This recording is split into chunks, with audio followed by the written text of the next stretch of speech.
Hi, my name's Dr. Catherine Hughes from Crime Psych. This video is going to be taking a look at eyewitnesses and weapon focus.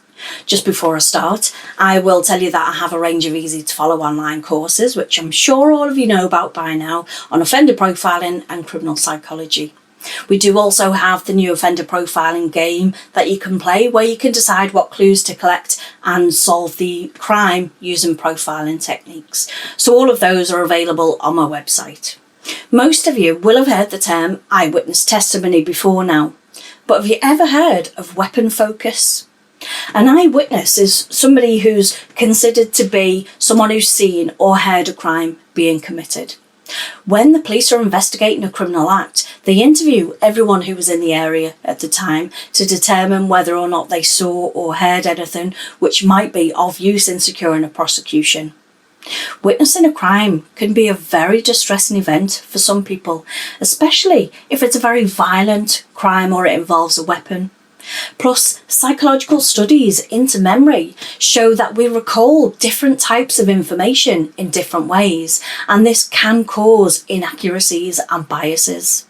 People can make mistakes when trying to remember specific pieces of information. In fact, it's even possible to remember whole events that didn't even happen. Weapon focus is the concentration on a weapon by a witness of a crime and the subsequent inability to accurately remember other details of the crime.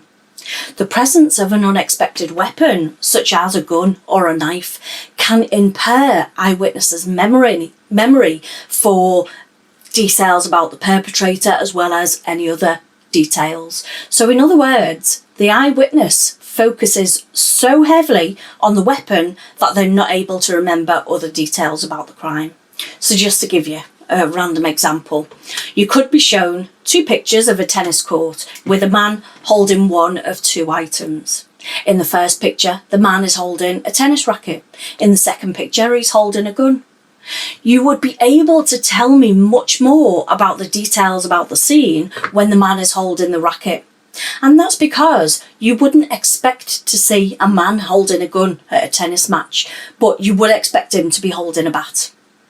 In normal day-to-day interactions, there is a huge amount of information available to us, and it would be impossible for us to pay attention to every single bit of it.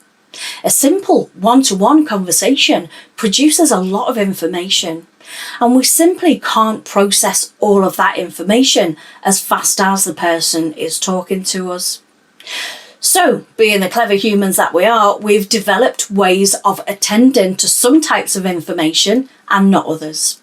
We use subconscious shortcuts to process the huge amounts of information we receive. We use what are known as schemas to create shortcuts so that we don't have to pay attention to every single piece of information. So a schema is a cognitive framework or concept that helps to organise and interpret information. Schemas can be useful because they allow us to take these shortcuts in interpreting all the information that's available to us within a particular environment. As our different experiences happen and new information might be presented on something, and therefore new schemas are developed and old schemas are either changed or modified. Schemas allow us to know what certain things are and how to act in various environments. So, for example, if we walked into a library, we know that we're expected to be quiet. So if a person comes in and isn't quiet, then we're more likely to pay attention to it because it's different. We're also biased to some information, and we can take in some bits of information and completely ignore others. We might actively look or listen for certain pieces of information. We might not think some information will tell us anything, so we simply ignore it.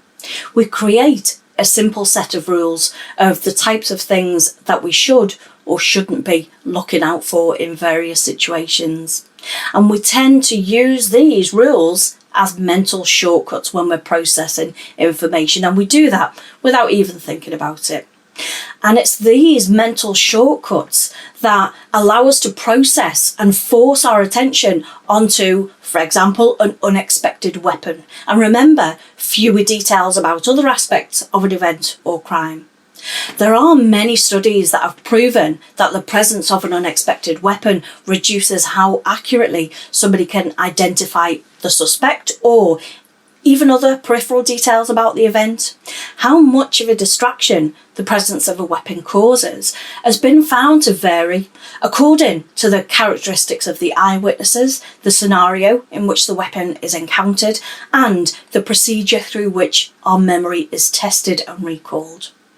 As a result, each one of these factors, the witness, the scenario, the test and procedure, has got to be considered prior to evaluating the risk of weapon focus in any given situation.